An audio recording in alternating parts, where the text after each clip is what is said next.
श्री गुरुचरित्र अध्याय 2 संदीपकाची गुरुभक्ती। श्री गणेशाय नमः। हरिनाम घेणारा एक शिष्य श्री गुरुचरणांचे ध्यान करीत मार्गाने कोठेतरी जात होता।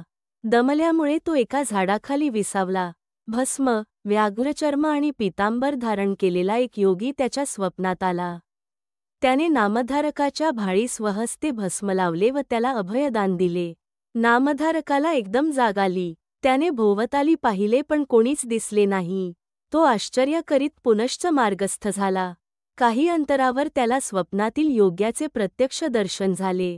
तो आनंदाने पुढे धावला आणि त्याला वंदन करून म्हणाला, हे योगीश्वर, या भक्तावर कृपा करणाऱ्या स्वामीराया, आपण कोण, कोठून आलात, आपण कोठे राहता? योगी म्हणाला, माझे नाव सिद्ध गाणगापूरचे नृसिंह सरस्वती हे माझे गुरु।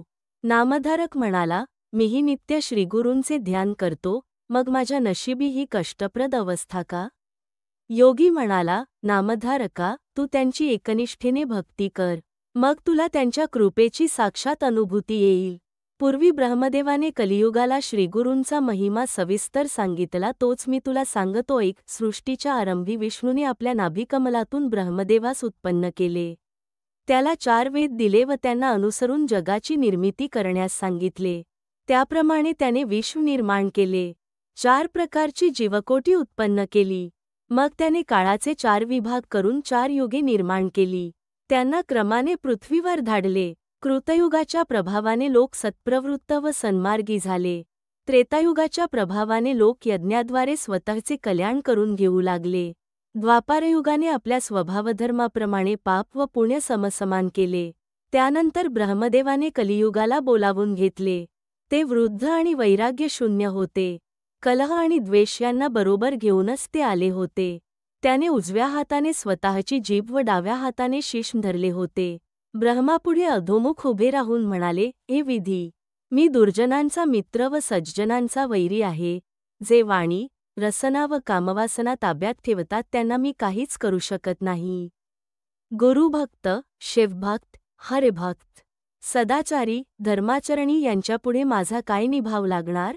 ब्रह्मदेव म्हणाला, काळजी करू नकोस, तू काळाला बरोबर घेऊन जा। तू भूलोकी जाताच लोकांची धर्मप्रवृत्ती निस्तेज होईल।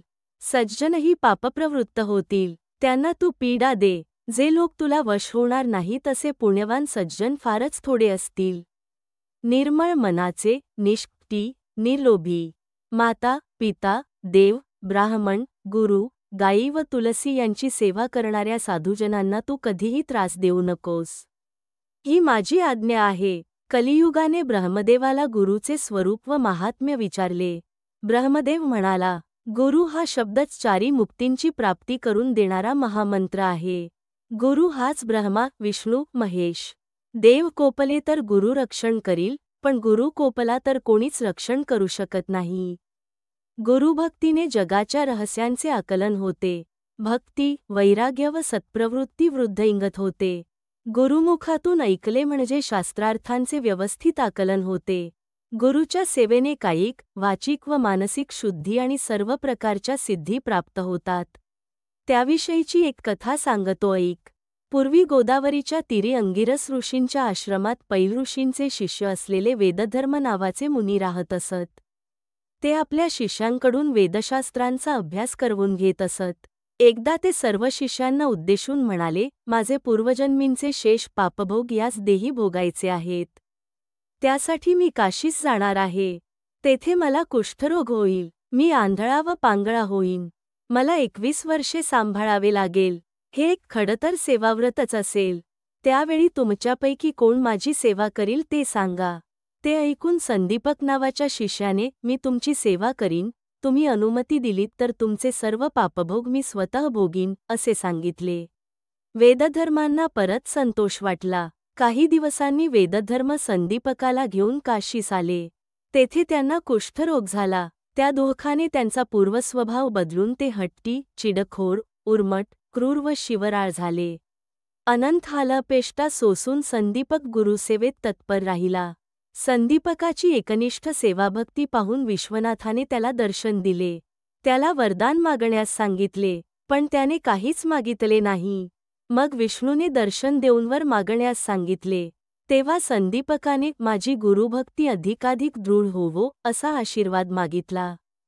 तेव्हा प्रसन्न झालेल्या विष्णूने त्याच्या गुरुभक्तीची प्रशंसा केली. ही गोष्ट वेदधर्मांना कळताच त्यांनी संदीपकाला वरदान दिले, शिष्योत्तमा, तू काशीक्षेत्री चिरकाल वास करशील.